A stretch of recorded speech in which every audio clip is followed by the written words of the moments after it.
وَلْتَكُنْ مِنْكُمْ أُمَّةٌ يَدْعُونَ إِلَى الْخَيْرِ وَيَأْمُرُونَ بِالْمَعْرُوفِ وَيَنْهَوْنَ عَنِ الْمُنْكَرِ وَأُولَئِكَ هُمُ الْمُفْلِحُونَ. Dalil pertama yang diangkat oleh Imam Nawawi rahimahullah, ayat yang masyhur dalam surah Al-Imran ayat 185. A'udzu billahi minasyaitonir rajim. Kullu nafsin dha'iqatul maut wa innama tuwaffawna ujurakum yawmal qiyamah. Faman zuhziha 'anil nari wa udkhilal jannata faqad faz wa mal hayatud dunya illa mata'ul ghurur. Setiap yang bernyawa akan merasakan mati. Jadi sehebat apapun kita menjaga kesehatan tadi, ya, sehebat apapun kita melindungi diri kita dari segala macam yang bisa menjadi mara bahaya, tetap akan merasakan mati. Dan hanya pada hari kiamat sajalah diberikan dengan sempurna balasan kalian. Maksudnya nanti hari kiamat akan kita terima balasan sempurna dari amal soleh kita atau hukuman atas perbuatan dosa kita.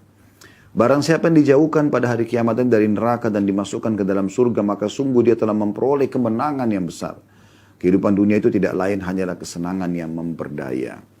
Dalam arti kata, menipu bagi orang-orang yang tidak tahu hakikat daripada hidup di dunia. Toh dia juga akan melaluinya, dia akan meninggalkannya. Dan semua hanya akan jadi kenangan. Ya. Semua akan jadi kenangan. Kalau kita meninggal dunia, semua orang akan mengenang. Oh, itu bajunya si fulan, itu sepatunya dia, oh itu dompet dia, oh itu rumah dia, oh itu mobil dia, oh itu istri dia, oh itu suami dia, itu anak dia, dan seterusnya. Dan itu hanya hitungan hari. Pastikan hanya hitungan hari. Setelah itu, istri atau suami kita bisa menikah lagi, anak-anak juga akan sibuk dengan aktivitasnya masing-masing, semua pakaian kita akan dibagikan, warisan akan dibagi dan seterusnya. Dan hanya dikenang beberapa hari. Setelah itu sudah menjadi hak orang lain dan kemudian akhirnya mereka pun sibuk dengan kehidupan mereka dan akan terulang lagi. Pada saat mereka meninggal juga akan dikenang menjadi hak mereka hitungan hari. Kita pemilik pertama tidak akan dikenang lagi. Tidak akan dikenang lagi. Semua itu akan hilang. Yang akan bersama kita hanya amal saleh yang selama ini banyak orang lalaikan. Wallahul musta'an. Baik, ayat ini menjelaskan kepada kita semua jiwa akan merasakan mati. Ya. Kemudian juga akan ada pembalasan yang akan kita terima sempurna. Di sini saya katakan tadi, di awal pembukaan kita tidak ada keraguan terhadap janji Allah. Kalau kita berbuat amal soleh pasti akan kita terima. Ya. Dan kalau kita berbuat dosa pasti juga akan ada hukumannya. Kecuali kita sempat bertaubat ya. Kemudian juga dijelaskan kalau orang-orang yang diselamatkan nanti di hari kiamat ya, dari api neraka dan masuk ke dalam surga, sungguh itu kemenangan. Memang ini kemenangan yang sebenarnya. Kalau Anda mau cari kemenangan yang sebenarnya hanya ini saja. Nggak ada kemenangan yang lain. Kemenangan dalam permainan, kemenangan dalam peperangan, ini cuma kemenangan semu di dunia sebentar. Tapi kalau kemenangan yang sebenarnya pada saat kita betul-betul kaki ini sudah masuk ke dalam surga. Makanya Imam Ahmad rahimahullah berkata, ya, saya tidak akan pernah atau tidak akan tenang jiwa seorang mukmin sampai kedua telapak kakinya menginjakkan surga. Karena dijamin kalau orang sudah masuk ke dalam surga tidak akan dikeluarkan lagi untuk menuju ke neraka. Beda kalau orang masuk neraka ada kemungkinan dia keluar ke surga bila dia memang ditolong oleh Allah Subhanahu wa taala, karena ada syafaat dari Allah atau karena memang ya, syafaat orang-orang beriman ataupun misalnya memang karena dosanya sudah dibersihkan sehingga sisa amal solehnya saja akan membawa dia masuk ke dalam surga. Ya, tapi kalau di surga, orang kalau sudah masuk tidak akan pernah keluar lagi. Maka target kita itu. Ini kemenangan yang sebenarnya. Dan kemudian yang terakhir pesan Allah Subhanahu wa taala adalah bahwa dunia ini hanyalah kehidupan yang memperdaya atau kesenangan yang memperdaya. Artinya semua akan semu, ya. Misalnya kita rasakan makanan enak nih, lezat sekali. Habis itu selesai. Ya. Lewat makanan itu ukuran sepertiga jari telunjuk kita ini ada garis-garisnya, ke tenggorokan kita sudah tidak kita tahu lagi.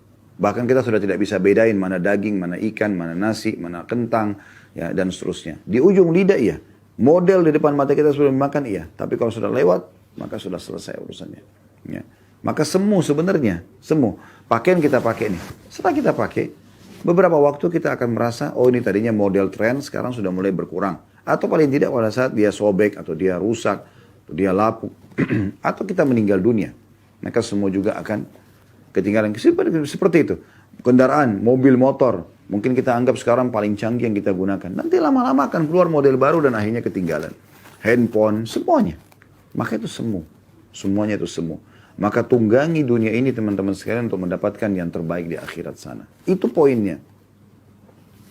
Kemudian dalil yang kedua diangkat oleh beliau surah Luqman ayat 34 yang berbunyi a'udzubillahi minasyaitonirrajim wa ma tadri nafsum madza taksibu ghada wa ma tadri nafsum bi ayyi ardin tamut.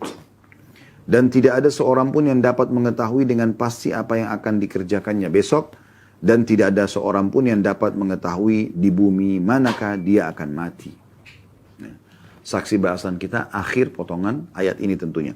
Namun teman-teman sekalian, kita bisa garis bawahi ayat ini menjadi dua bagian. Yang pertama adalah wa ma tadri nafsum madza taksibu gada. Sesungguhnya setiap jiwa tidak akan tahu apa yang dia akan kerjakan besok. Artinya, maksimalkan hari ini. Maksimalkan hari ini. Saya sering bahasakan teman-teman kalau yang sering mengikuti pengajian kami, hari ini adalah hari emasmu wahai muslim. Hari ini maksimalkan. Hari ini hari emasmu. Hari inilah kamu punya kesempatan emas untuk menambah secara kualitas daripada ibadah-ibadah yang sudah kamu kerjakan dan kuantitas pada ibadah yang boleh ditambah kuantitasnya. Contoh Anda sholat duha biasanya 2 rakaat, sekarang Anda kembangkan menjadi 4 rakaat, jadi 8 rakaat dan seterusnya. Kalau biasa Anda baca cuma 10 ayat per hari, maka ayat Al-Quran Anda bisa menambah sekarang menjadi 50 ayat. Ini kesempatan gitu kan. Kalau Anda biasa sedekah dengan 2.000 rupiah, hari ini Anda punya kesempatan untuk bersedekah dengan 10.000 rupiah atau sampai 100.000 rupiah. Kalau Anda pada hari-hari sebelumnya mungkin hanya membaca istighfar 10 kali, sekarang Anda bisa istighfar sampai 100 kali. Ini kesempatan memperbanyak secara kuantitas dan meningkatkan secara kualitas semua ibadah kita di saat hari ini. Karena hari ini adalah hari emas kita. Hari inilah kita masih hidup. Dan inilah umur kita yang sebenarnya. Ya, ini umur kita yang sebenarnya. Kalau masa lalu Anda penuh dengan dosa, hari ini juga emas untuk bisa bertobat kepada Allah Subhanahu wa taala. Sehingga bersihlah dosa-dosa kita itu. Bahkan Allah Subhanahu wa taala dengan rahmatnya luas ya menyebutkan ya, dalam surah Al-Furqan, ulaika alladziina yubaddilullahu sayyi'atihim hasanat. Mereka adalah orang-orang yang Allah ganti dosa-dosa mereka menjadi pahala. Jadi ada orang subhanallah karena taubatnya nasuha benar-benar kembali kepada Allah SWT, Allah ganti dosa-dosa mereka menjadi pahala. Padahal tadinya dosa. Ya karena mereka tulus, mereka sudah berjanji sama Allah tidak akan mengulanginya, maka akhirnya mereka pun diselamatkan oleh Allah Subhanahu wa taala dengan digantikan dosa-dosa mereka menjadi pahala. Jadi maksimalkan hari ini. Esok hari bukan hari kita. Kita tidak pernah tahu. Kalau kita masih hidup lagi besok, berarti itu dihitung hari. Hari ini kita bahasakan gitu kan. Kalau kita masih hidup besok, kita akan mengatakan, oh ini hari ini. Ini hari itulah milik kita. Selama Allah masih kasih umur, maka maksimalkan. Ya. Perbanyak amal soleh, tingkatkan kualitas dan kuantitas sebagaimana kami jelaskan tadi, atau Anda bertobat dari dosa-dosa masa lalu Anda. Ya. Makanya pernah ada seseorang yang datang kepada Sa'id bin Musayyib rahimahullah, lalu umurnya sudah 60 tahun. Kata Sa'id, berapa umur kau? Dia bilang 60 tahun. Ya. Kata Sa'id rahimahullah, sesungguhnya kau telah 60 tahun menuju ke Tuhanmu. Maka orang itu mengatakan, inna lillahi wa inna ilaihi raji'un. Kami milik Allah, kami akan kembali kepada Allah. Lalu kata Sa'id, apa kau tahu makna apa yang kau ucapkan itu? Orang itu mengatakan, dia terdiam. Kemudian Sa'id mengatakan, sesungguhnya makna katamu itu adalah kami milik Allah dan kami pasti akan kembali kepada Allah. Dalam arti kata, siapa yang tahu dia akan kembali kepada Tuhannya, dia akan juga mempertanggungjawabkan perbuatan-perbuatannya. Oleh karena itu harus hati-hati, gitu kan. Maka orang itu pun ketakutan. Lalu dia mengatakan, lalu apa solusinya? Ya. Kata Sa'id, mudah sekali. Ya. Orang itu mengatakan, apa itu? Dia mengatakan, engkau memperbaiki apa yang tersisa, tobat dari dosa-dosa, kemudian coba beramal soleh dari sisa umurmu ini, maka Allah akan terima itu dan Allah akan maafkan masa lalumu. Tapi kalau kau masih diberikan umur sekarang lalu kamu sia-siakan, kamu berbuat dosa tetap saja dalam keadaan kesalahan, ya, maka nanti kau akan dihukum oleh Allah dengan apa yang kau baru lakukan dan juga akan diikut sertakan apa yang telah kau lakukan di masa lalu. Ya, jadi memang segera bertobat kepada Allah Subhanahu wa taala. Kemudian yang kedua dari ayat ini adalah potongan ayatnya, wa ma tadri nafsum bi ayyi ardin tamut, dan setiap jiwa tidak pernah tahu di mana dia akan meninggal dunia. Dalam sebuah hadis disebutkan, kata Nabi SAW, bila Allah ingin merenggut nyawa seorang hamba di satu lokasi, maka Allah akan buat dia punya hajat di sana. Berapa banyak orang subhanallah tidak ada tujuannya dari Jakarta ke Surabaya. Ternyata di Surabaya memang ajalnya akan datang. Ya. Atau dia pergi dari negaranya ke satu negara yang lain misalnya. Maka direnggut nyawanya, kemudian meninggal dunia di sana. Seperti itulah. Maka kita tidak pernah tahu kita akan meninggal di mana. Maka Allah subhanahu wa ta'ala menunjukkan kemahakuasaannya di sini. Pasti jiwa itu akan meninggal di tempat yang sudah Allah subhanahu wa ta'ala tentukan. Ya. Kemudian dalil yang ketiga yang diangkat oleh beliau, firman Allah SWT dalam surah An-Nahl ayat 61. A'udzu billahi minasyaitonir rajim. Fa idza jaa ajaluhum la yastakhiruna sa'atan wa la yastaqdimun. Maka apabila ajal mereka tiba, maka tidak akan dapat meminta penundaan atau percepatan sesaat pun. Jadi kalau sudah datang detik itu, di tempat itu, kita akan meninggal dunia.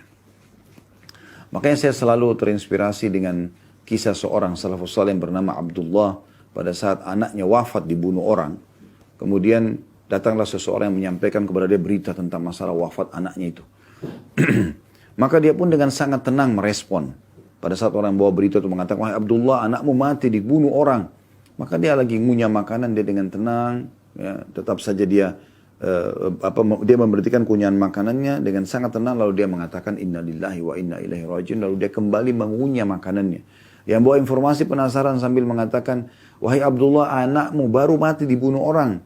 Tetap dia melakukan hal yang sama sampai 3 kali. Maka kemudian orang itu penasaran mengatakan, bagaimana bisa kau tetap makan, tenang makan, sementara saya lihat depan mata saya sendiri anakmu ditusuk oleh orang, mati, terbunuh. Mungkin pikiran orang yang bawa berita ini, dia akan panik, dia akan mencari siapa pembunuhnya lalu membalas dendam. Itu pikiran normalnya manusia yang tidak mengikuti atau tidak mengikuti kehidupan dia ini dengan keimanan atau menyelimuti kehidupannya dengan keimanan. Maka Abdullah mengatakan, duduklah. Sesungguhnya anak saya mati, dia mengatakan bukan karena ditusuk oleh orang, tapi karena ajalnya sudah datang. Ini keyakinan seorang muslim. Ya. Jadi kalaupun tidak ditusuk di saat itu, dia akan mati juga di saat itu, di tempat itu. Kalaupun dia ya naik pesawat dan meledak pesawatnya misalnya. Kalaupun tidak meledak, di detik itu dia juga akan mati. Ajalnya akan datang. Kalaupun tidak tenggelam di lautan, di detik itu dia akan meninggal juga. Seperti itulah kurang lebih gambarannya. Jadi seseorang muslim harus yakin gitu, bahwasanya ajal kalau datang pasti akan tepat waktu, ya, tepat sasaran dan tidak akan pernah terlambat sesaat pun. Beberapa hari lalu subhanallah, salah satu saudara kandung saya sempat mengirim di grup keluarga sebuah cuplikan, ya, dan saya sendiri sempat membuka di Facebook, entah siapa yang buat, tapi di situ tentang orang yang meninggal tiba-tiba gitu, untuk membuat kesadaran. Cuma cuplikan biasa saja sebenarnya, tapi ada orang yang di lokasi tempat fitness tiba-tiba jatuh dengan badannya yang kekar. Ada orang yang di acara perkawinan, lagi acara perkawinan tiba-tiba jatuh dan meninggal dunia di tempat. Ya, ada orang yang lagi jalan ngobrol tiba-tiba meninggal dunia, dan sekian banyak itu. Ya, ada anak kecil yang lagi bermain kemudian tiba-tiba saja tanpa sebab tiba-tiba jatuh kemudian meninggal dunia. Begitulah kalau ajal datang. Oleh karena itu harus hati-hati sekali. Setiap langkah kita melangkah, setiap tatapan mata kita pun, setiap jaman tangan kita, di setiap detik itu bisa malaikat maut datang dan mencabut nyawa kita. Oleh karena itu harus hati-hati teman-teman sekalian. Jangan selalu lalai, jangan selalu menganggap remeh, mengatakan, oh ini masih belum, saya masih muda, belum masuk ke ruangan ICU, rambut saya belum putih, jenggot saya belum putih, badan saya, kulit saya belum keriput. Ini semua ya godaan-godaan syaitan yang membuat kita lalai. Berapa banyak orang yang meninggal masih muda, bahkan masih anak-anak bisa meninggal. Ya, oleh karena itu harus hati-hati. Apalagi kalau orang yang sudah mencapai umur-umur yang sudah memang mendekati ajal itu. Seperti mendekati 60 tahun misalnya. Karena kata Nabi SAW, umur umatku antara 60 sampai 70. Berarti sudah masuk di peringatan Nabi SAW. Kalau di umur ini pun masih lalai, ya masih terus bermaksiat kepada Allah, ini luar biasa ini. Sudah menjelang sampai ke ajalnya. Gitu kan. Maka harus hati-hati. Walaupun bisa saja dia lebih daripada itu. Tapi itu sudah bonus kalau ada lebih daripada 70 tahun. Karena Nabi SAW mengatakan itu. 60 sampai 70. Dan sangat sedikit ya, yang melewatin itu. Kemudian selanjutnya dalil yang keempat beliau angkat adalah surah Al-Munafiqun ayat 9 sampai ayat 11. Ini menggambarkan tentang penyesalan ya, orang-orang yang menyia-nyiakan tidak berbuat amal soleh semasa hidupnya. Nanti pada saat malaikat maut datang baru dia nyesel. Ya. Walaupun digambarkan dalam ayat-ayat ini tentang masalah sedekah. Tapi ditarik oleh para ulama secara umum amal soleh yang akan disesali bagi orang yang selalu melalaikannya.